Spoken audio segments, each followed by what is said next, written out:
We are here to talk again about the statistics around family violence and our fair town, Benalla Rural City.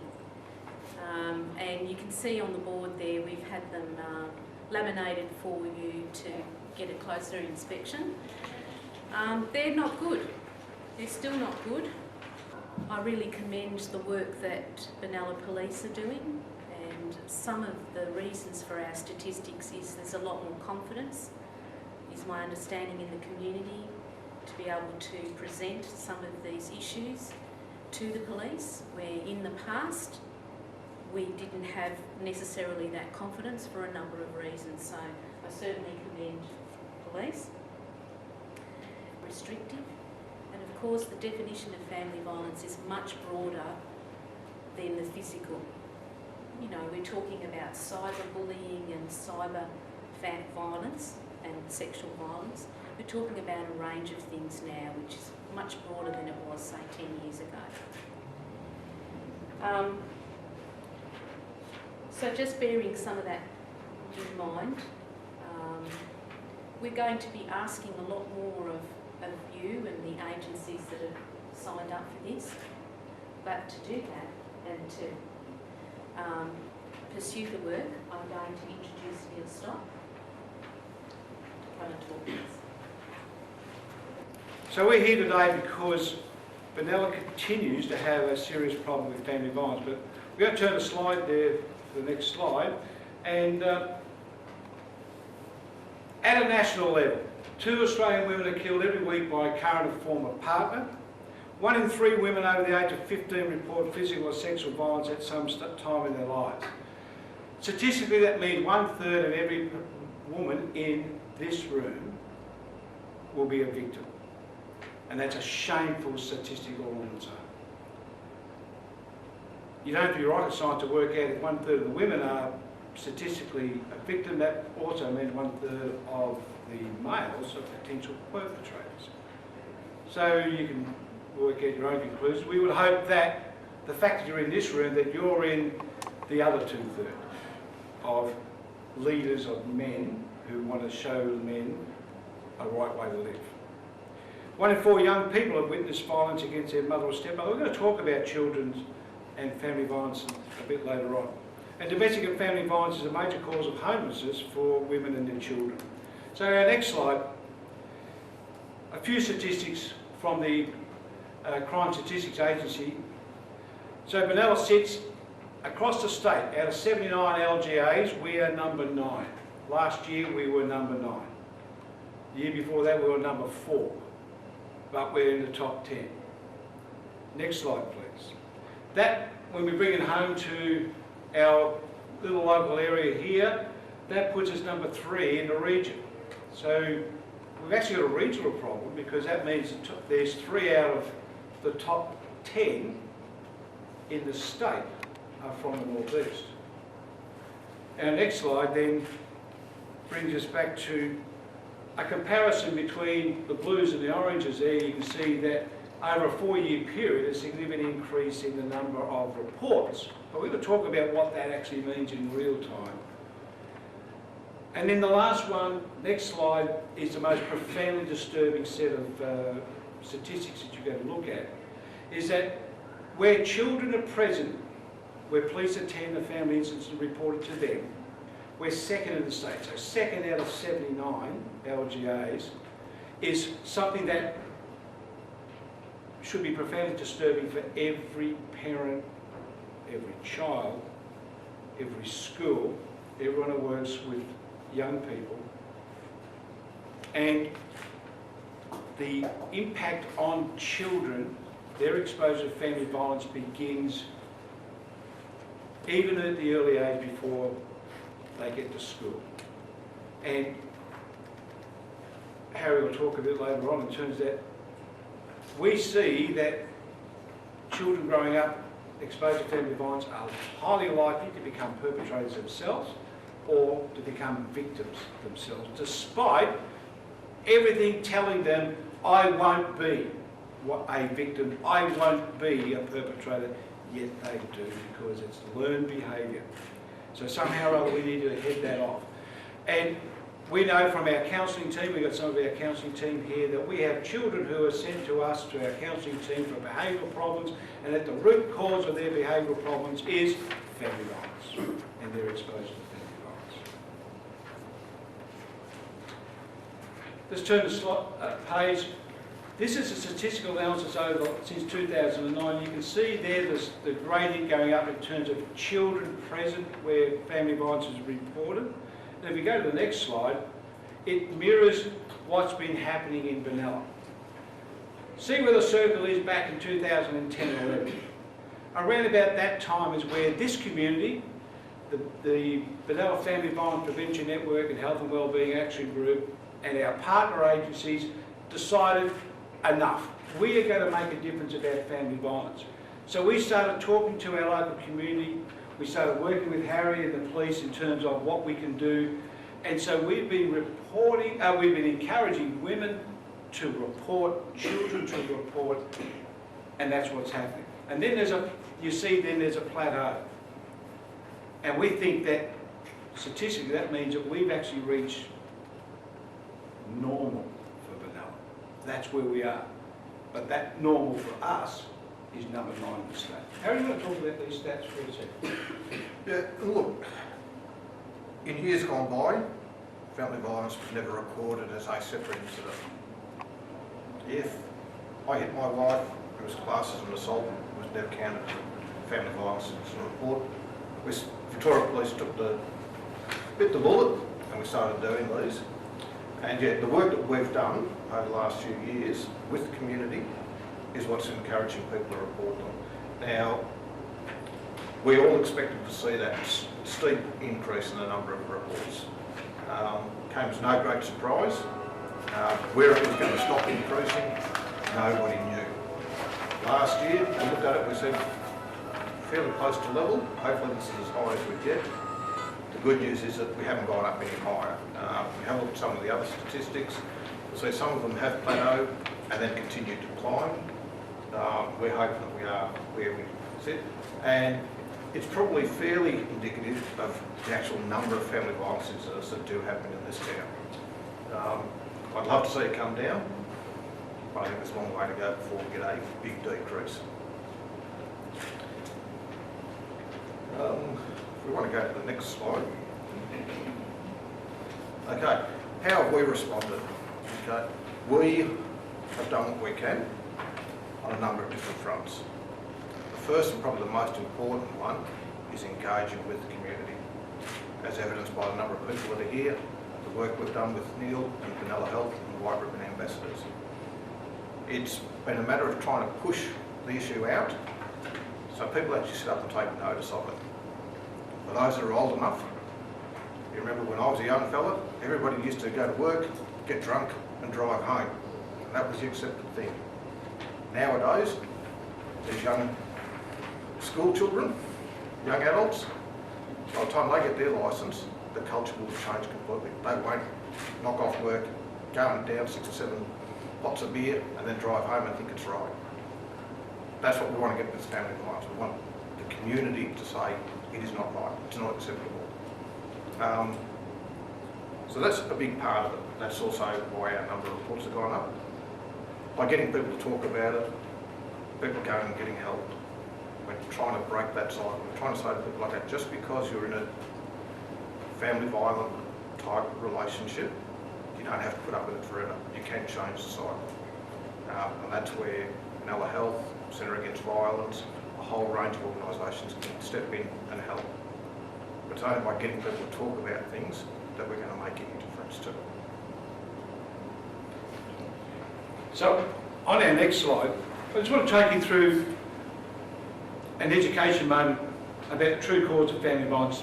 This is a power and control wheel developed in Canada, where White Ribbon actually was first started way back in the 1990s. And top of the tree is something called male privilege. That's about where men think that they rule the world and that they have power and control over the women and the children in their lives. And so that's at the top of the tree of the cause of family violence in terms of power and control. Economic abuse, coercion and threats, intimidation, emotional abuse, using isolation, using children as a weapon. And then the last one is about minimising and denying and blaming everybody else except themselves in terms of why they commit family violence. And the excuse that you would hear is quite profound. You want to talk about some of the excuses that men would? Every man can come up with any excuse he likes. The most common one is, she was nagging me all day. She's been at me, she's been at me. Always a consistent theme seems to be, it's not my fault, it's her fault, she's caused all of this. Instead of standing up and saying, I reacted badly to a situation. I could have done something earlier on to prevent it escalating to this point where it has. It's much easier just to blame somebody else. And that's probably the most common one that we'll hear. Other than that, it's the drugs, it's the alcohol, it's pressures at work, but it still all comes down to the most common thing is blame somebody or something else. I'm good, I haven't done anything wrong, poor me. Or the other one is, she deserved it. She asked for a slap across the face and I gave it to her. Totally unacceptable. One of the hidden things, we've turned to the next slide, that's not, we forget about is the power of pornography to influence young men's thinking about women. And here's a list of effects of pornography. There's often a libertarian approach to pornography that adults should be free to choose what they listen to and what they do. That's true in a theoretical sense, except pornography, violent but patriarchal pornography reduces, and that's mostly what you see today.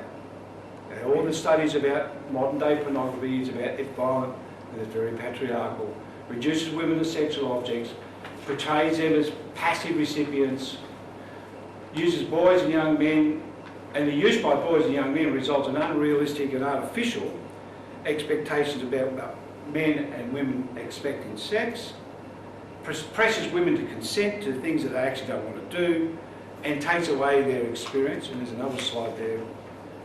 And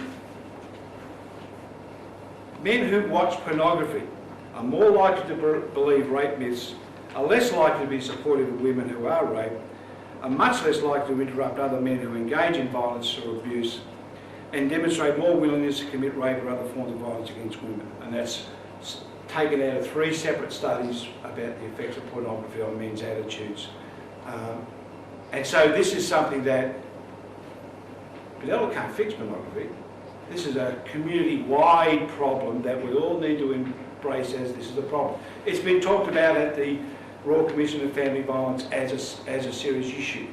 It will collide with libertarian viewpoints of freedom of access, freedom of speech, rights and privileges to access whatever people want. The caveat over all of that is as long as it doesn't hurt anybody. What we've seen up there, it does. So that's a big choice moment in people's lives about, do we actually want to continue to support a pornography industry worldwide in Australia? Moving on about myths. One of the biggest questions about family violence is about why doesn't the woman leave? And here's a few reasons why they don't. Harry can finish this conversation. Fear for safety. One of the primary reasons that women don't leave a violent relationship because if they try to leave, they're in great fear of their life. How are you going to talk about that moment when a woman makes a decision to leave and how dangerous it is? Statistically, when a woman leaves, that's when she's at the highest risk of either being assaulted or being killed. Yes, there are women who get killed while they're still in the relationship, but out of that 2 women every week that get killed, the majority of them are after separation. It's brought everything to a head. Up until that stage, everybody thinks they've got a lid on it, they can control it, it's not too bad. When it gets to the stage where the woman leaves, everything blows up, it's out in the open. Blokes, unfortunately us blokes, tend to feel that we're losing control because we're supposedly the ones with the power and the control. We feel we're losing it, we're losing everything, we react badly. For those that have ever had to sell up and move house, it's rated as one of the most stressful times of your life, packing up and moving house. Can you imagine how much more stressful it would be if it's also as a result of a family breakdown? It's going to be the highest stress time in anybody's life. And that's one of the reasons why women don't want to leave. It's that hard. Not only do they have to think of themselves and the kids and the pets and everything else like that, and where are they going to live, how are they suddenly going to find a house, how are they going to pay for it, all those things. There's also just a physical boxing everything up and going, how do they get that done? And the reality is about when women are facing this choice, what they need from you, from their friends, from their family, from the local community, is encouragement, support, and most importantly, that they actually believe. And we would encourage victims that to get in touch with the support service, Centre Against Violence, who will help them develop a safety plan which allows them to either deal with the perpetrator, so he leaves in a safe manner, or they leave in a safe manner. And all these issues are actually then dealt with.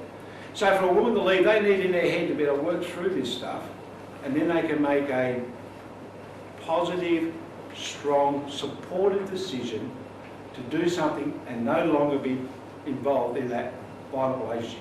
Our role is to encourage them on that journey, support them when they make the decision, help them find the services they need to be able to make that happen. We're going to flick through 2 slides. Carrie's covered the excuses being made. We won't touch on that because we've already talked about that. But this slide here is just about restating a moment. Men make excuses about violence. Violence is a choice. Bottom line. And that's trying to bust a big myth that men use in terms of she made me do it. It's her fault. I've got this problem. I'm stressed. I haven't got any money. Guys, it's just that. It's a cop-out. It's an excuse because you can't and don't want to control your violent anger. Because what happens, there's a dichotomy we talk about with men. I have to talk about this. Men who are caught, exposed to family violence, they might have been doing it for 25 years, the people at work will say this: he's such a nice man. I don't understand it. Men often have in their brains, they've got work, where they're a really nice man, they've got home, where they're violent and controlling, and they've got the community where they do other things and they have a different face. And so, in those 3 compartments, they are completely separate, because they can show at work that violence is a choice. They've got complete control at work. They don't show anything like what they do at home. It's just a crock. So part of anger management is actually they have to break down the bastion that men need to be whole 24/7. I often talk about me. I said, you know, I'm Neil, I'm 24/7 me, and my wife goes, yeah, I know. And that's what we should be. We shouldn't have this dichotomy where men are different at work and different at home where they're violent. They should just be who they are, and if they're having trouble with their anger, they should need to deal with that, rather than take it out on their partner. So our next slide is talking about you as individuals, and we just flicked through that. It takes courage to deal with family violence. Our next slide is about some of the things you can do. So courage to deal with family violence is about the victims. The victims to speak up and no longer be silent and report incidents to the police, but also for the friends and family and community around the victims who know it's happening, for them to speak up and no longer be silent, and for them to report to police. One of the problems that we try and deal with is early intervention, early reporting. How we talk about what the difference early reporting makes. The earlier people report things, the better chance we've got of changing things around. It's true with every facet of life, not just family violence, but the more times you do something, the more ingrained it becomes, and it becomes the norm, it becomes acceptable. If we can get to people at the very start, when they've only done 1 or 2 things wrong, we can change that behaviour a lot easier than wait till it's been going for 20 or 30, 40 times. Driving. You go for your driving lessons before you get your licence. The instructors try to teach you how to do it right first off, because we know that old people like me, in their late 50s, you're not going to change my driving habit. These young students here, hopefully we can teach them how to do it right at the start, and we're there. And that's with everything in life and family violence. The sooner you can get some intervention in there and let people see what they're doing, see that it's not acceptable, the more chance you've got of turning around and them saying, you're right, this is wrong, I need to have a good hard look at myself, and I need to change the way I'm doing it. It's not only up to us, it's up to everybody. If you see some close friend, family member, have that conversation with them. Don't like the way you spoke to your wife. You don't have to jump on them from a great height. You don't have to punch their lights out. Have a bit of conversation with them. Just point out, do you think that was nice? How do you think that made her feel? That may be that little catalyst right at the start that gets them to think about it before they repeat it over and over again and make it an ingrained habit. So the last two things on the courage is about, let's go back one for a second. Part of the courage is the courage of individuals to support the victim, support each other, and also to challenge bad behaviour. White Ribbon, as a men speaking to men, is about getting men to stand up and be counted and speak up and challenge bad behaviour what happens. Our next slide is about what men can really do. It's about role models. Because the profound question that we need to ask is, why do young men, and particularly the major statistic group is men 16 to 26 that are perpetrators of family violence, why do young men do this? Most of it goes back to their fathers, or their lack of their fathers, or how bad their father is. Look at these examples up there. So we're talking about positive values of love, respect, self-control, selflessness versus selfishness, kindness, consideration, compassion and forgiveness. Now, when we say men, we actually don't roll those things out in the same sentence usually. But that's the measure of a man. And that's the measure of these young men. Where are you on that scale? And the men that you look up to, where are they on that scale? It's not about what you do, whether you're a champion athlete, whether you're the Prime Minister of Australia, whether you're Harry the policeman or me as a Director of Community Health. This is the measure of the man. It's not what I achieve that's the issue, it's the character and what's in the man's heart. And so something badly has gone wrong with the young men growing up, that they do not grow up with that. They grow up with a whole bunch of other stuff happening. But that's the measure of a man, and that's the message that we want to continue to speak to our community and to young boys like these growing up. And I hope that you guys are up to the challenge to live this, and the principal and his staff are up to the challenge to example this. And you other men in this room to example this, because that's the challenge. So, what else can you do? Over the page, there's a whole bunch of things that we can do as individuals. Promote equality in relationships. So think about the power and control wheel. Well, here's the equality wheel, that in a relationship there is non-threatening behaviour, there's respect, there's trust and support, there's honesty and accountability, responsible parenting, shared responsibility, economic partnership, negotiation and fairness. My wife and I, we have, on Sunday night, we sit down, watch whatever rubbish TV is on, and we have our business meeting about our money. And we discuss while we're watching television, just after we've eaten, these are the bills, this is what's going to happen, how much we're going to save, I want to spend it, she wants to save it, we have a negotiation, and I don't get to spend much.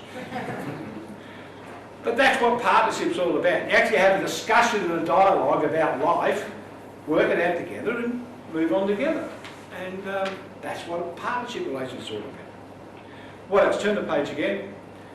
So as an individual, we want to promote equality and opportunity. There's a bunch of pictures, you may not see that very well, a whole bunch of women doing boy jobs. they're not doing boy jobs. These are women who are doing jobs that used to be called boy jobs, but they're not boy jobs, they're jobs. So they're soldiers, they're paramedics, they're builders, they're tradies, they're ambulance drivers, they're the foreign minister. So we want to be, and I want for my daughter and the women that are important in my life growing up, that they have the opportunity to be any of those things. That's what equality at work is. Equality in education is the ability to be able to do that, and then not bury people under gender-based roles at home or at work and say, well, you don't do that because you're a girl. Girls make the cups of teas at the meetings. Girls take the minutes at the meetings. And no, you share the job. When I talk about home, my wife cuts the grass, I just let her cut the grass. It's perfectly fine with me. Sometimes I cut the grass. She'll let me cut the grass every now and then. But she likes cutting the grass. Is that a boy job or a girl job? It's a home job where you take turns. Just turn the page again. So the other thing that we actually get men to try and do is swear the oath. I swear never to commit, excuse or remain silent against violence against women. This is my oath. This is part of what White Ribbon tried to promote against men. There's Andrew O'Keefe, one of the primary drivers of White Ribbon in Australia, who is a prominent media person, but you don't have to be a prominent media person to sign the oath. You just have to be a man who's committed to the cause. Just turn the page. What else can you do as an individual? We encourage everyone to come to the Benalla White Ribbon Day Street March on Wednesday the 25th of November. We'll put more information about that. We started with 45 people on a very rainy, stormy day, and last year we had 225 plus, and I'm really pleased that members of Benalla P12, FCJ College, Benalla Rural City, Tomorrow Today, the Seroculars, a whole bunch of different agencies, we're all there together championing the cause, because this is our marquee event. This is our preeminent event to speak about this to our community and keep raising awareness of what family violence is and what you can do about it. So we encourage you, stick it in your diary, make a commitment to come. Turning the page again, the other thing we do is encourage agencies, community groups to become a Benalla White Ribbon Day supporter. One of our staff members, John, nicely got them stuck on the wall for us, so we could see that these are all the people signed up already. If your agency is not signed up, then you need to ask the question, why aren't we signed up? Because if I'm in this room and I'm not signed up, I should be signed up. So you go and talk to your whoever about becoming a member. And I'm really pleased that many representatives of these agencies are here today to support what we're trying to do in terms of continue to raise the profile of the issue. And our next slide is just a summary of what you can do. Keep being informed about the issue. Be educated yourself. That women are empowered and children are empowered to report. That you are empowered to support victims. That you're empowered to speak up and challenge bad behaviour. And in the workplace you become a supporter. You talk about the issues, support events, and hold your own events. See, you don't need to come to our events. We'd just like to hear about your events. Because again, it's about having conversations in your own workplace, in your own sporting group, community group. That's what we're trying to do. And finally, questions, though I can't hear.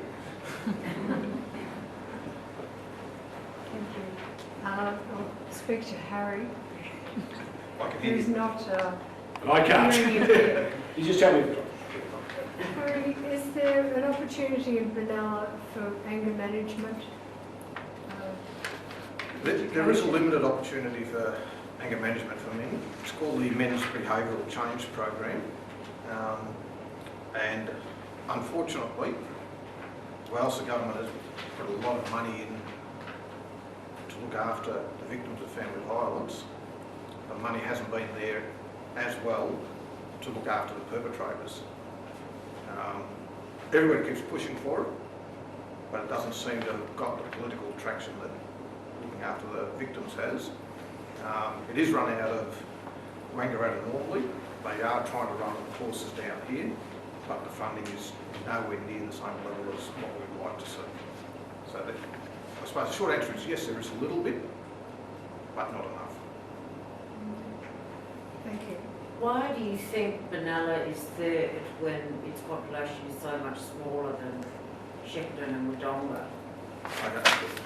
One of the things we've got to remember with all these statistics is that they are brought down to a level per 100,000 population. So we're not comparing a town of Benalla with 10,000 against Bendigo with a population of 100,000 saying we've got the same number. We're saying that the rate is what's the important thing.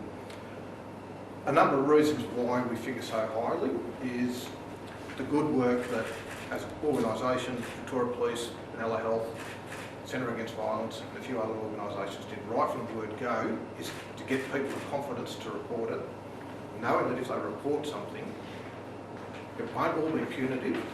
We'll be looking at what we can do and a holistic approach to try and resolve the issue.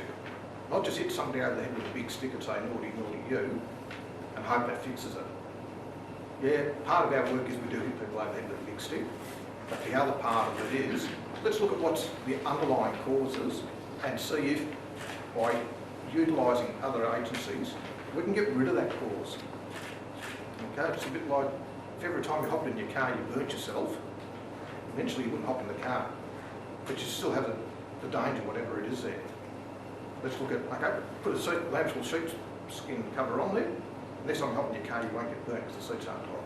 So not only how do we solve the initial incident, but what can we do to fix what's underneath it? Because people are that confident now in reporting it, we have a very high rate of people reporting incidents. Some of the other LGAs haven't done as much work as been done here in Benalla, and I would venture to suggest that people in those areas don't have the confidence Benalla residents have to report it, and that's why their reporting rate is a lot lower. So that's probably the biggest factor in why we're so high.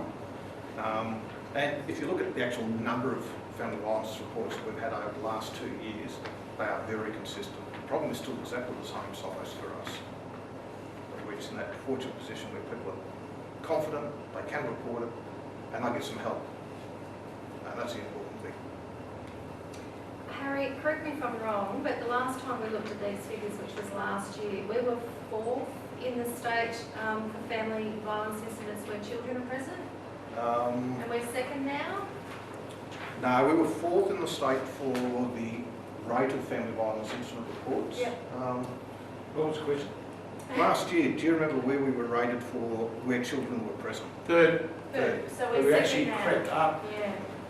Statistically, there was a stringent chain, but we're 2nd this year, 3rd last year. That's concerning, isn't it? That's concerning because, as I keep saying to everyone where I go and speak to, you learn what you live. If we've got all these children living through domestic violence, there's a good chance that they'll either become perpetrators or victims. And the classic example I'll give you, and it's a real life one that happened here in Benalla. This lady who was hospitalised a number of times a year, accident and emergency presentations quite a few times a year. And every time I went on holidays, I'd come back from holidays, the first thing I'd do is I'd ring her and say, "Are you still alive?" And she'd say, "Yep." Fine. Classic example, and I was talking about one of the last incidents she was involved in. She said, "Yep, there I was in the toilet, back up against the toilet, fed up on the door, on the phone to 000, as a knife is coming through the door. And I'm wondering, who's going to get first? Are the police going to turn up and pull him away? Or is he going to get through the door and get to me?" But, hey, that's life. That's what happens in everybody's home. I'm not going to go to court. I'm not going to tell the magistrate how bad he was, because that's what happens in everybody's home, isn't it? She had been subjected to family violence from as early as she can remember. And she said, "Yeah, you know, Dad used to come home, walk in the door, Mum would cop a backhander. If I was there, I'd cop a backhander." And that's normal. She could not see that what she was going through wasn't normal. As I keep saying, people learn what they live. So we can get rid of the family violence, we're going to have a good chance of breaking for the next generation. Any other questions? You were going to talk about the violence of young people against older people, or children against their parents, and perhaps the connection to drugs. elaborate on that, please? Yeah, look, part of the increase in children present is your teenagers that are starting to experiment in drugs and alcohol. Part of it is everybody is very quick to tell everybody what their rights are, but not what their responsibilities are. And the young people, I'm not having a go at you, they're finding their way. They're trying to work out where they fit in the thing and trying to assert some level of authority and work out where they are. We're getting more reports from parents saying, I just can't handle my kid anymore. Yet sometimes drugs are involved, legal or illegal drugs. Sometimes it is this behaviour of, I can do whatever I like and nobody can tell me not to do it. I'm not responsible for what I do. The other ones we get is, we will get children reporting domestic violence by their parents. And sometimes it becomes a bit of a fine line as to what's positive parenting and what's overstepping the mark. We still report all of them, and that's what all our people at work are told. Any dispute between people in a domestic type relationship has to be reported as a domestic violence incident. Even if we turn around and say there's nothing criminal, there's nothing there, but it gets them to start being in touch with support agencies that can try and help resolve some of these issues. So that's another reason why the number of children present is going up, because children are actually reporting it themselves. It's one that we as police can't do a great deal with, but we are getting a lot of support from the support agencies who are getting in there and starting to deal with these ones.